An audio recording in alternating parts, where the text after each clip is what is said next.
What's going on, folks? Ted from Nerd Immersion here. And if you're looking to get a little bit of Gothic horror in your Dungeons and Dragons or Tales of the Valiant game, well, there is a Kickstarter that is live right now from our good friends over at Kobold Press with 20 days left. It's absolutely shattered its funding goal, as these always do. And not only are we going to talk about what comes out on the Kickstarter, which, by the way, should be in your hands by July, so plenty of time to plan a campaign for spooky season, I also have a handful of some exclusive previews that you can't get anywhere else right here for the channel, including something that was unlocked by backers. So if you want to learn more about this, consider staying through the rest of this video, but also subscribe to the channel. I try to work with a bunch of my different friends in the third-party space, and as we're finishing up third-party content coverage for what came out last year from Dungeons & Dragons, we don't really know what's coming for 2026, so we're going to be focusing heavily on all the awesome third-party content that's out there. All right, let's go ahead and take a look. I should say up front here, this is not sponsored by Kobold Press. They're just good friends who hooked me up with some exclusive stuff to talk to you all about. So, what is this Night Hunters Kickstarter? It is two books, Night Hunters and Night Terrors. Night Hunters is more of the player-focused book. Night Terrors is more of the DM-focused book. And again, it is available in your choice of Tales of the Valiant or D&D 5e 2024, your choice. So in Night Hunters, you're going to get 5 subclasses: the Nemesis Fighter, the Curse Breaker Cleric, the Sorcerer with Cursed Ancestral Power. We also have a preview of most of those are downloadable for free here on the Kickstarter page, which will have a link in the description. 3 monstrous lineages, 5 horrible heritages, and 5 Gothic backgrounds. Remember that in Tales of the Valiant, lineages and heritages are different things. Those will likely be combined into species for the world of 2024. Clear guidance and prompts for horror-based backstories, fabled magic items, spells, and rituals. Then for the Game Master, or the DM, you have Shadow Token System, which is a new mechanic to tempt players with peril in exchange for rewards, whisper promises of power and draw them into darkened doors, villainous schemes, etc. Dread Expanded, which is the Dread system that was in the Tales of the Valiant Game Master's Guide, expanding that. And then plus a packed crypt of options, including a ghost story generator, which I'm very curious to see, a D100 table of haunting manifestations, tragic ways to die table, plus 60 new curses, diseases, and hazards as well. And then again, if we were to go, we also have 13 terrifying villains to push forward, and there's actually a villain tracking sheet, which I have as part of the exclusive preview. There's a Shadow Oracle deck in full tarot size cards. And then again, if we were to obviously click this free preview, you can see a variety of different things inside this, including, I don't know if it has all 5, but all 5 classes are listed here, subclasses: the Cursebreaker, Nemesis Fighter, Ancestral Sorcerer, Hagsworn Warlock, and Eternal Ember Witch, which we covered in the previous Tales of the Valiant Player's Handbook 2, or Player's Guide 2, has the Witch class in it, and we did an exclusive preview of it here on the channel. We have the Darakul, the Grave Rot, and the Hexen lineages, Faded, Insular, Outsider, Sepulchral, and Survivor heritages. A handful of different backgrounds. We can see 15 new talents, which is like the Tales of the Valiant equivalent of feats. We have a variety of different magic items and spells, and then obviously some lore-based stuff. And if we were to scroll through here, you can obviously see a handful. You can see the Cursebreaker Cleric. You can see is this all just the Cursebreaker Cleric? It might be just all stuff for the Cursebreaker Cleric. We have the Nemesis Fighter here as well, the Ancestral Sorcerer in here, and then we have the Grave Route and the Hexen options here. We have a handful of the different cool magic items, some options here for the villains and things. Again, all here for free. You can just download this right now. Again, some of these may be subject to change as, you know, things go through the final edit process before it's officially released, but the lion's share of the work here is done. So if we were to keep scrolling down, let's go ahead and talk rewards, what you're going to get for backing. $30 or $26 US will get you the Night Terrors PDF. $26 could also get you the Shadow Oracle Tarot deck. $30 will get you the Night Hunters PDF. $40 will get you Night Terrors in hardcover and PDF. $51 will get you both PDFs. $58 will get you the Night Hunters hardcover and PDF. Both hardcovers will run you $80. both digital and 2 VTTs of your choice from Shard, Fantasy Grounds, or Foundry will run you 92.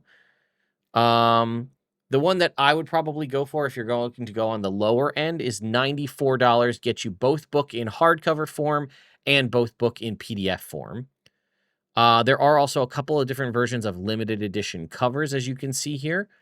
The complete bundle, which will run you $145, will get you both books in physical form, both books in digital form, the Shadow Oracle deck, the sort of playmat that is essentially almost like a Ouija board, as well as the character journal, which is $145. And then the all print bundle here, which is plus Queen of Death mega bundle, which we'll talk about, is a ton of different options for you, running about 218. And then you can get a pretty sizable bundle with a bunch of character journals here for 328. And if you want to go with the full leather bound version, that's the most expensive, which will run you 1300. And then obviously there are different add-ons for getting shadow tokens, getting map packs, getting access for just a virtual tabletop in addition. This is the Queen of Death Mega Horror PDF bundle we're talking about, which is over 2,500 pages, covering a variety of different things from over the years from Kobold Press. A lot of Warlock Grimoire options here, Deep Magic, Empire of the Ghouls, Tales of Shadow, Waste of Chaos, Book of Ebb and Tides, Tales from the Wastes, a lot of good quality classic Kobold Press content. There is also stretch goals, as we mentioned here. We are currently up to the at least 175K amount here, which was we had the Dastardly Foes Part 1 Unnatural Order, the Dread Villain PDF tracker, which I will show you here shortly. Skeleton Key, which is a level 1 adventure. There's the Temple of the Dead Dragons adventure by B. Dave Walters. Then we can see more foes at 250, foil stamping for the Shadow Oracle card deck at 300, more Dastardly Foes, a level 5 adventure called Kiss of the Lich Queen at 350, Dastardly Foes 4, Drakes and Dragons at 375. And again, these are all the folks we've come to know and love in the world of Tales of the Valiant and D&D 5e. Also, you don't have really anything to worry about when it comes to getting these, because Kobold Press, I know personally from working with them, do a great job of making sure that the lion's share of the work on this, as you can see from the fact that they have a very robust preview, is available to you, is pretty much done mostly before the Kickstarter, which is how they can turn around and deliver this epic product. For most people, in July of this year, I think the leather edition, the super like high-end edition, might be pushing more towards September, but that's just on the production side. But yes, definitely worth checking out, and you can see the variety of the different options here. I think probably landing in at around the 199 to 299 range is about where I would look to land to make sure I get access to everything.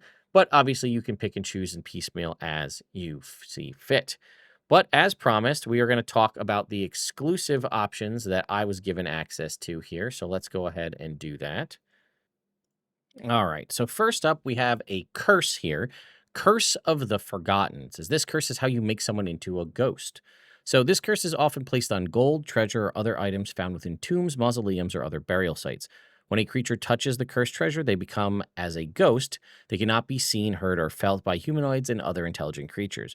Most who suffer from this curse waste away from loneliness and grief before they determine how to undo this terrible fate. Trigger. When a creature touches cursed treasure, they must succeed on a DC 12 wisdom save or become cursed. Effects. A cursed creature is pulled partially into the ethereal plane. Creatures that aren't on the ethereal plane can't perceive the creature and can't interact with it unless a special ability or magic item gives the ability to do so. The cursed creature perceives its plane of origin as its surroundings, though it can't interact with anything on that plane.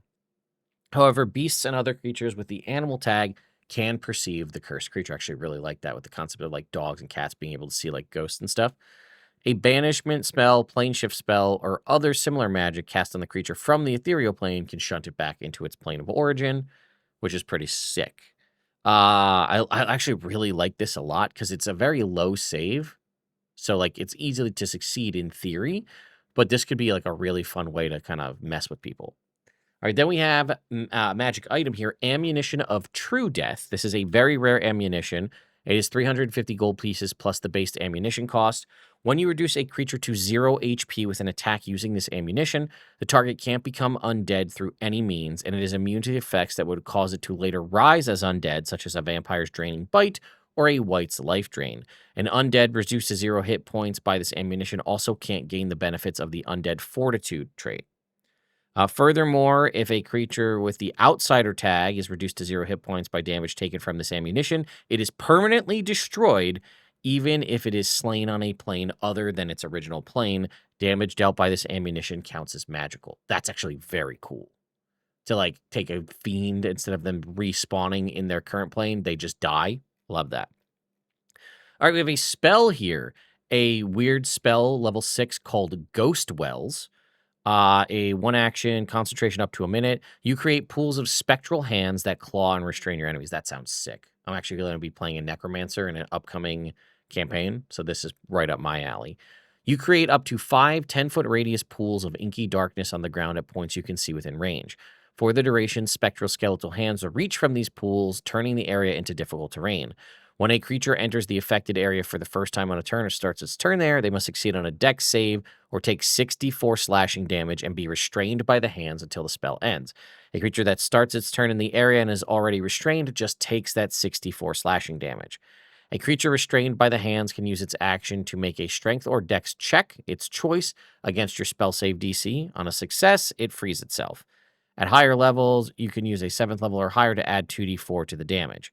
And then we also have a little teaser here for the shadow tokens, which is something we referenced earlier, right? These are things to tease players into giving up something for power.